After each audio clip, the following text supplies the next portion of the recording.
कि उड़ीसा में जगन्नाथपुरी में लक्ष्मी जी भ्रमण कर रही थी, जगन्नाथ भगवान की पत्नी लक्ष्मी, और पूरी क्षेत्र में भ्रमण करते करते उन्होंने देखा कि मैं किस पर कृपा करूं। तो सबसे पहले लक्ष्मी जी गई अर्चकों के पास, जो जगन्नाथ जी को उठाते, सुलाते, खिलाते, नहलाते, भोजन प्रसाद कराते। बोले ये अर्चक हैं, पहले अर्चकों को देखें, इनके यहाँ किसी परिवार में अगर हमको कृपा करनी हो तो लक्ष्मी जी सब अर्चकों के घर में गई। देखा महाराज सूर्य उदय हो गया, ये तो अभी सो ही रहे हैं, ना आचार विचार शुद्ध, ना खान पान की शुद्धि। एक बात तो है बंधुओं, अत्यंत सामीप्य में दोष तो होता है।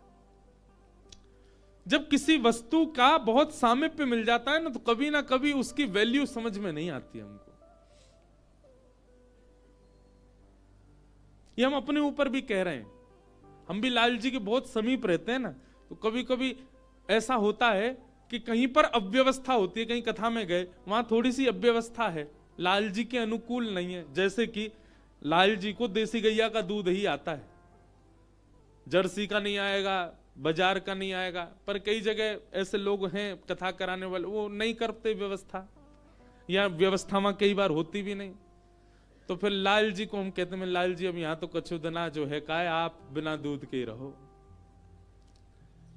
जबकि होना क्या चाहिए, चाहे जो हो जाए, चाहे 20 किलोमीटर दूर से आए, लाल जी के लिए दूध आना चाहिए। बिना दूध के नहीं रहते वो। लेकिन हम ठाकुर जी को ऐसे कह देते हैं, कोई बात नहीं ठाकुर जी, यहां दूध नहीं मिल रहा, 7 दिन बाद कहीं और जाएंगे, वहां तो दूध आएगा आपके लिए। अब ये अत्यंत सामीप्य, इसलिए हम ठाकुर जी से निवेदन कर रहे हैं कि आप काम चला लो।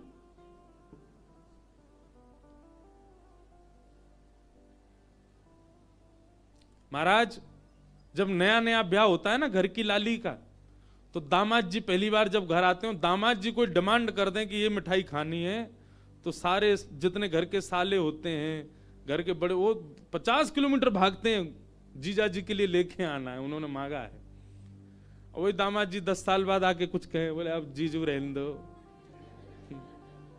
क्या करोगे खा के।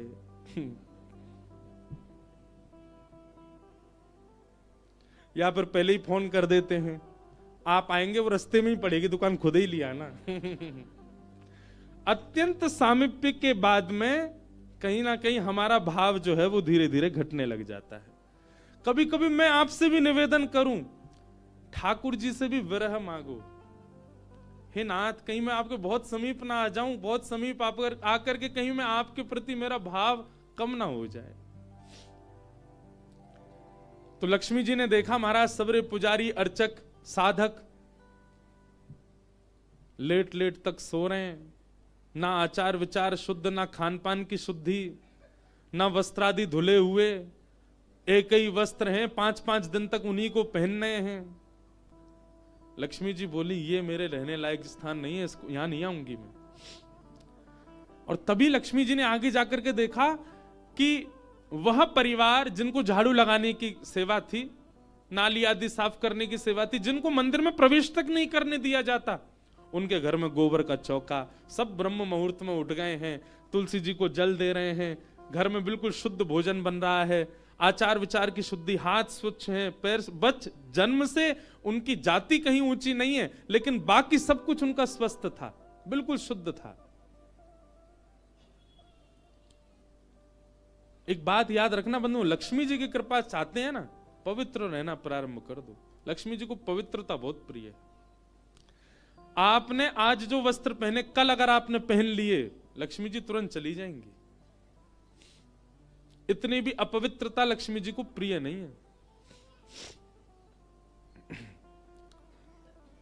लक्ष्मी जी बोली ये अच्छी है, इसके यहां मैं जाऊंगी। लक्ष्मी जी प्रत्यक्ष प्रकट हो गई उनके घर में जाकर के। अब वे तो बेचारे छोटे मोटे लोग, बेचारे ज्यादा धनवान तो थे नहीं। उन्होंने जब देखा कि अत्यंत गहने पहन रखे हैं, ऐसी मधुर सुगंधी आ रही है, रूप देख करके नेत्रों के पलक नहीं झपके जा रहे, सबने दंडवत प्रणाम किया। बोले आपका परिचय? बोले हम जगन्नाथ जी की गृहिणी हैं, साक्षात लक्ष्मी। वे सब घर के लोग, अरे हमारे घर का तो जल भी आपके स्पर्श योग्य नहीं है, हम तो ऐसे लोग हैं, हम तो नीचे लोग हैं। ये लक्ष्मी जी बोली ये सब बात नहीं करो, हम लोग ठाकुर जी ये सब विचार नहीं करते। तुम्हारा आचरण देखो कितना शुद्ध, तुम्हारे व्यवहार कितना शुद्ध, तुम्हारी बुद्धि कितनी शुद्ध है। और सुनो, चौकी लगाओ, जो भी घर में बना है प्रत्यक्ष थाल में पधराओ, हम तुम्हारे यहां प्रसाद पा करके जाएंगे। पूरा घर भाव विवल हो गया, सबके नेत्रों में आंसू, साक्षात लक्ष्मी जी आई हैं, सबने पवाया। लक्ष्मी जी प्रेम से प्रसाद पा रही थी, तभी जगन्नाथ जी के बगल में ही विराजती हैं सुभद्रा जी, सुभद्रा जी के बगल में विराजते हैं श्री बलराम जी। बलराम जी भ्रमण कर रहे थे पुरी में, भ्रमण करते करते वो घर घरों में झांक के देख रहे थे क्या हो रहा है। जैसे ही उस घर में झांक के देखा तो श्री लक्ष्मी जी प्रसाद पा रहे हैं। बलराम जी बोले राम राम राम राम राम राम, ये झाड़ू पोंछा बर्तन करने वाले लोग, इनके यहां पर चले जाओ, इन पे कृपा करो, पर भैया इनके यहां तो भक्ष भी बनता होगा, मांस भी बनता होगा, और ये लक्ष्मी जी यहां बैठ करके प्रसाद पा रही, हमारी घर की बेटी, हमारी घर की बहू, बिल्कुल आचार विचार की शुद्धि नहीं रखी। नाक फूल गई। परिवार में 2-3 लोग ऐसे होते हैं उनकी नाक बहुत जल्दी फूल जाती है। पहले तो जेठ जी, दूसरी ननद जी, तीसरे फूफा जी हैं? इनकी नाक बहुत जल्दी फूल जाती है।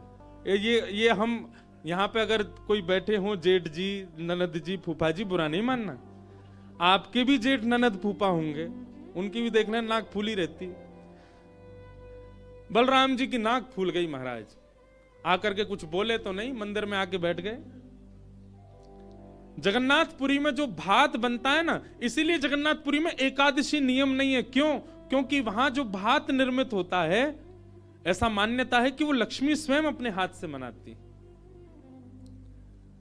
जगन्नाथपुरी के रसोई घर में जितने भी हमारे अर्चक लगते हैं, प्रसाद बनाने वाले, उन सबको मानसी भाव से ऐसी भावना रखनी पड़ती है कि हम जगन्नाथ जी की गृहिणी लक्ष्मी हैं, तभी वो भात निर्मित करके ठाकुर जी को पधरा सकते हैं, नहीं तो ठाकुर जी भोग नहीं लगाते। इसीलिए जगन्नाथपुरी में एकादशी का भाव नहीं। क्यों? एकादशी के दिन अन्न में पाप का निवास होता है, और लक्ष्मी जिस अन्न को छू दे उसमें पाप कैसे आ सकता है? इसलिए एकादशी के दिन तो स्कंद पुराण में कहते हैं आकंठ पाना चाहिए, मतलब जितना रोज पाते हो उससे दुगना पाना चाहिए एकादशी वाले दिन जगन्नाथपुरी में, क्योंकि लक्ष्मी जी ने बनाया है। तो लक्ष्मी जी प्रसाद बनाती हैं। जैसे ही भोग रखा गया जगन्नाथ जी के आगे, बलभद्र सुभद्रा जी तुरंत हाथ पांव धो के बैठ गए। बलराम जी अपने सिंहासन से ही नहीं उठे, नाक फुला के बैठे हैं। जगन्नाथ जी बोले भैया आ जाओ, भोग आए गए, हमें नहीं पाना, तुम लोग पाओ। तो क्यों, क्या हो गया? अब क्या बोले, अब तो सब आचार विचार सब खत्म हो चुका है। परमात्मा होते हुए भी हमारे यहां आचार विचार नहीं चल रहा है, तो फिर इंसान क्या आचार विचार का पालन करेगा? जगन्नाथ जी बोले भाई कोई बात पे बुरा मान गए जे, तो इनसे बात करें। जगन्नाथ जी गए, भैया कहा भयो, आप इतने उदास क्यों, इतने नाराज क्यों? सब बात बताई बलराम जी ने। बोले लक्ष्मी जी आज सुबह सुबह एक ऐसे के घर में गई और वहां जाके प्रसाद पा रही थी, बिल्कुल विचार नहीं किया, कहां शुद्धता कहां अपवित्रता। हम तो इनके हाथ का बना भोजन नहीं करेंगे। अब जगन्नाथ जी बड़ी दुविधा में पड़ गए। यदि पाऊं तो भैया नाराज बैठे, भैया कहेंगे मैं नाराज हूं, इससे को कोई फर्क नहीं पड़ा है, फिर भी पा रहा है। और नहीं पाऊं तो लक्ष्मी जी टेढ़ी टेढ़ी देख रही हैं कि मैंने बनाया, ये पा क्यों नहीं रहे। जगन्नाथ जी बोले लक्ष्मी जी को तो मना लिया जाएगा बाद में, पर ये नहीं माने ना, ये तो शेषनाग हैं, इनको ज्यादा ही क्रोध आ गया तो जोर से सिर हिला देंगे, प्रलय और हो जाएगा। जगन्नाथ जी ने लक्ष्मी जी से कहा देखो भैया नहीं पा रहे तो हम भी नहीं पाएंगे। लक्ष्मी जी बोले कोई बात नहीं। एक दिन नहीं पाया, दूसरे दिन फिर लक्ष्मी जी ने बनाया, फिर नहीं पाया, तीसरे दिन फिर लक्ष्मी जी ने प्रसाद पधराया, फिर नहीं पाया। तो लक्ष्मी जी बोली भाई कोई बात है तो हमसे बोलो सीधे। ये प्रसाद रोज छोड़ देना, ये कैसा तरीका है आपका नाराज होने का? कहीं बलराम जी बोलते हुए सुन लिए लक्ष्मी जी ने कि भाई इनके हाथ का बना हम नहीं पाएंगे। लक्ष्मी जी ने जाकर के जगन्नाथ जी से कहा, देखो संपूर्ण जगन्नाथपुरी में प्रसाद बनाने की सेवा हमारी, और आपके भैया कह रहे हैं कि हमारे हाथ का बना पाएंगे नहीं। जब हमारी सेवा लेनी नहीं तो फिर हम यहां क्यों रहें? इसलिए आप हमको आज्ञा दें, अब हम जहां हमारा सुख है हम वहां चले जाते हैं, हम चले जाते हैं श्री क्षेत्र से। जगन्नाथ प्रभु कुछ, अच्छा जगन्नाथ जी को भी लीला करनी है इसलिए वो कुछ नहीं बोले।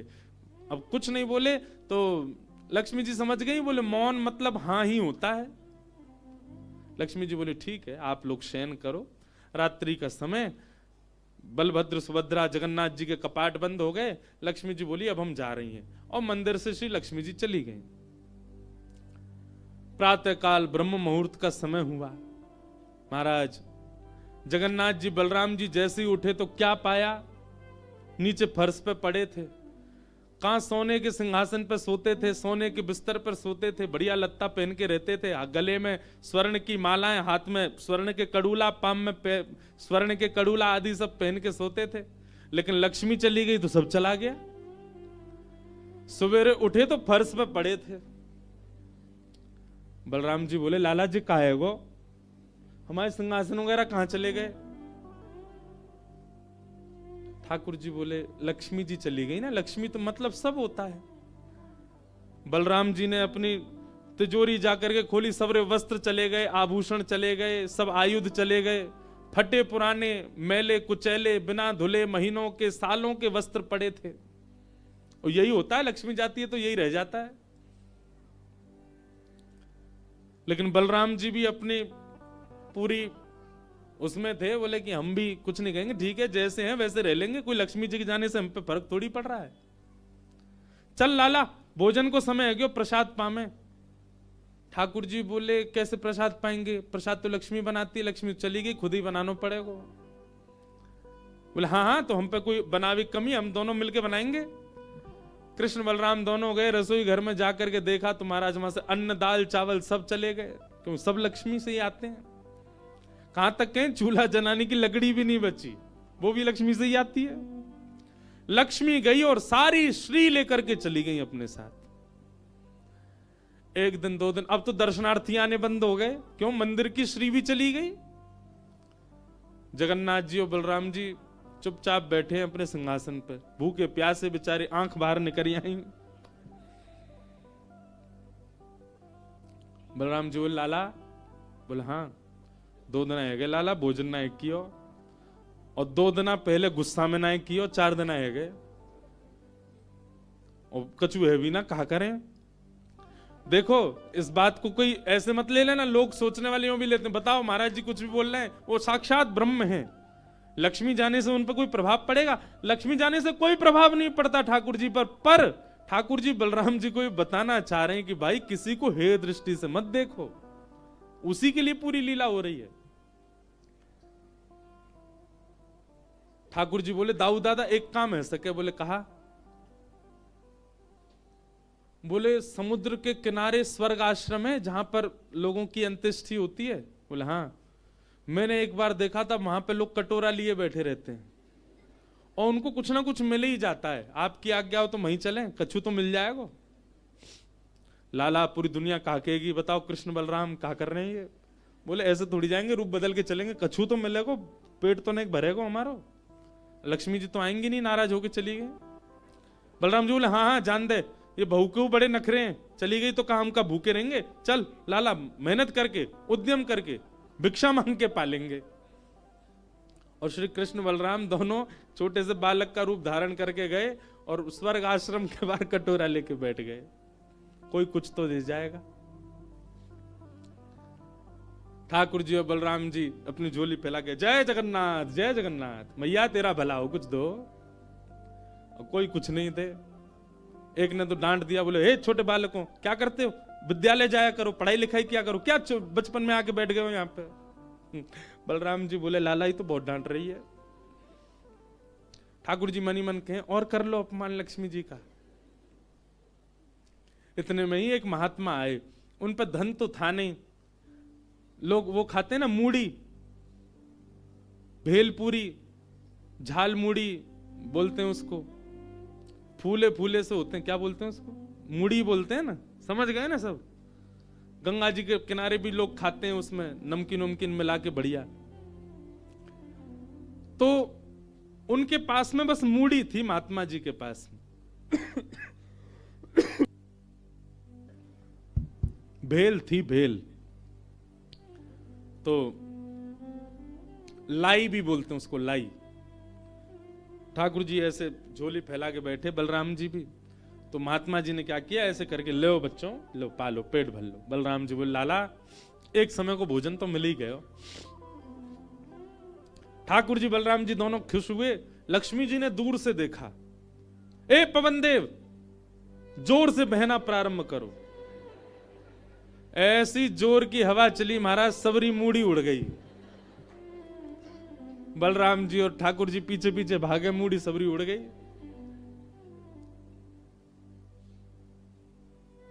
बलराम जी बोले लाला ये क्या हो गया? बोले भैया हम संकोच में कुछ कहते नहीं, आप बड़े भैया, पर हम एक बात कहें, ये लक्ष्मी के बिना सब हाल हो रहा है हमारा। ठीक है बहू है, आपने समझा देते, आप भी बिल्कुल नाक फुला के बैठ गए, गुस्सा है के बैठ गए, चली गई बेचारी। यदि वे प्रसन्न हो जाए तो फिर सब ठीक है जाएगा। अरे ना बेटा कोई बात नहीं, हम तो क्षमा मांग लेंगे, तेने पहले क्यों ना कही मोते। ठाकुर जी बोले अब कोई बात नहीं, अब चलते हैं, ढूंढे उनको कहां है। पूरे पुरी में ढूंढा, कहां है लक्ष्मी जी। लक्ष्मी जी उसी कन्या के घर में थी, उसी घर में थी जहां देख करके बलराम जी को हीन भावना आ गई थी। बलराम जी लेके गए, लाला यही घर में बैठी, जब मैंने देखी काई। वहां जाकर के देखा तो महाराज उस घर में बिल्कुल जैसे मंदिर की रौनक होती है, ऐसी रौनक उस घर की हो रही थी। फर्श लगे हुए हैं, बढ़िया सोने चांदी के बर्तन रखे हैं, एक जगमगा रहा है मणियों से पूरा घर भवन। और बाहर बैठ करके उस महिला के जिसके ऊपर कृपा की थी लक्ष्मी, उसके बालक भर भर के सामग्री दे रहे हैं लोगों को, भोजन की सामग्री, वस्त्र ले जाओ, ये ले जाओ, कोई गरीब कन्या के लिए धन ले जाओ, राशि ले जाओ, सोने की मोहर ले जाओ। लक्ष्मी जी बैठी है घर में। ठाकुर जी बोले अब लक्ष्मी जी तो नाराज हैं, भैया एक काम करें, हम भी लाइन में लग जाएं, कछु मांग लें, लेके चल दें। जैसे ही ठाकुर जी और बलराम जी लगे कतार में, भीतर से लक्ष्मी जी को देख के दया आ गई। मेरे प्राणनाथ, ये चाहे तो सर्वसमर्थ हैं, परंतु बलराम जी को बताने के लिए पूरी लीला कर रहे हैं। लक्ष्मी जी तुरंत बाहर आई और दोनों को इशारा किया, आप लोग इधर आओ। बलराम जी बोले देख बहू तू नाराज मत हो, हम ते गलती है गई, और वैसे गलती तेरी भी कम नहीं, तो को नहीं जानो चाहिए ऐसी जगह। लक्ष्मी जी बोली दाऊ दादा, ठाकुर जी के लिए सब अलाव है, हमारे लिए इतने बंधन। वे किसी भी भक्त पर कृपा करने जा सकते हैं, वहां पर जात पात नहीं देखी जाती, वहां पर यह नहीं देखा जाता कि भजने वाला कौन है, ब्राह्मण है, क्षत्रिय, वैश्य कौन है, सब पर वो अनुग्रह कर सकते हैं। तो फिर हमारे ऊपर इतनी रोक टोक क्यों? और किसी के जन्मगत व्यवहार से उसका पूरा जीवन नहीं आंकना चाहिए, उसके स्वभाव व्यवहार से देखना चाहिए कि वो है कैसा। कहां आप कहते हैं कि ब्राह्मण सर्वश्रेष्ठ, और वो देर देर तक सो के उठ रहे हैं, उनके यहां शुद्धि नहीं, वस्त्र 4-4 दिन तक पहन रहे हैं, एक महीना एक ही धोती में निकाल रहे हैं। आप कह रहे हैं कि वो श्रेष्ठ, और ये लोग जो इतनी पवित्रता का ध्यान रखते हैं, इन पर कृपा ना हो। हमारे अनुसार तो जो अपने कर्म से शुद्ध है वो शुद्ध है। बलराम जी और ठाकुर जी दोनों मान गए, जैसी आपकी इच्छा। बोले नहीं, आज के बाद हम आपसे एक नियम चाहते हैं। क्या? बोले श्री जगन्नाथपुरी में नियम कर दीजिए। बोले क्या? जिस महाप्रसाद को ब्राह्मण पाएगा उसी महाप्रसाद को शूद्र भी पाएगा, दोनों को समान फल मिलेगा। और यहां महाप्रसाद का ऐसा नियम रखा जाए कि अगर एक ही पत्तल में दोनों बैठ करके पालें तो दोनों को समान पुण्य प्राप्त होगा। महाप्रसाद पाते ही, अन्य तीर्थों में तो बहुत साधन करने पड़ेंगे, पर पुरी में आकर के कोई एक तिनका भी यदि महाप्रसाद का पाले तो उसको सर्व साधनों का फल प्राप्त हो जाए। और किसी भी प्रकार से यह ना देखा जाए कि कौन किस वर्ण का है, वो स्वभाव से शुद्ध होना चाहिए। हम सबको हृदय लगा में, अगर ये सब आपको मंजूर हो तो मैं राजी हूं। राजी हुए और तब से श्री जगन्नाथपुरी में ये सब नियम नष्ट कर दिए गए। महाप्रभु जी सबके लिए सुलभ हो गए। कहां तक कहें, जब ठाकुर जी बीमार होते हैं ना, तो ठाकुर जी की सेवा ब्राह्मण नहीं करते, अन्य वर्गों की ही सेवा होती है श्री ठाकुर जी की। वे ही ठाकुर जी को अंतरंग भाव से सेवा करते हैं, उन्हीं से ही ठाकुर जी प्रसन्न होते हैं।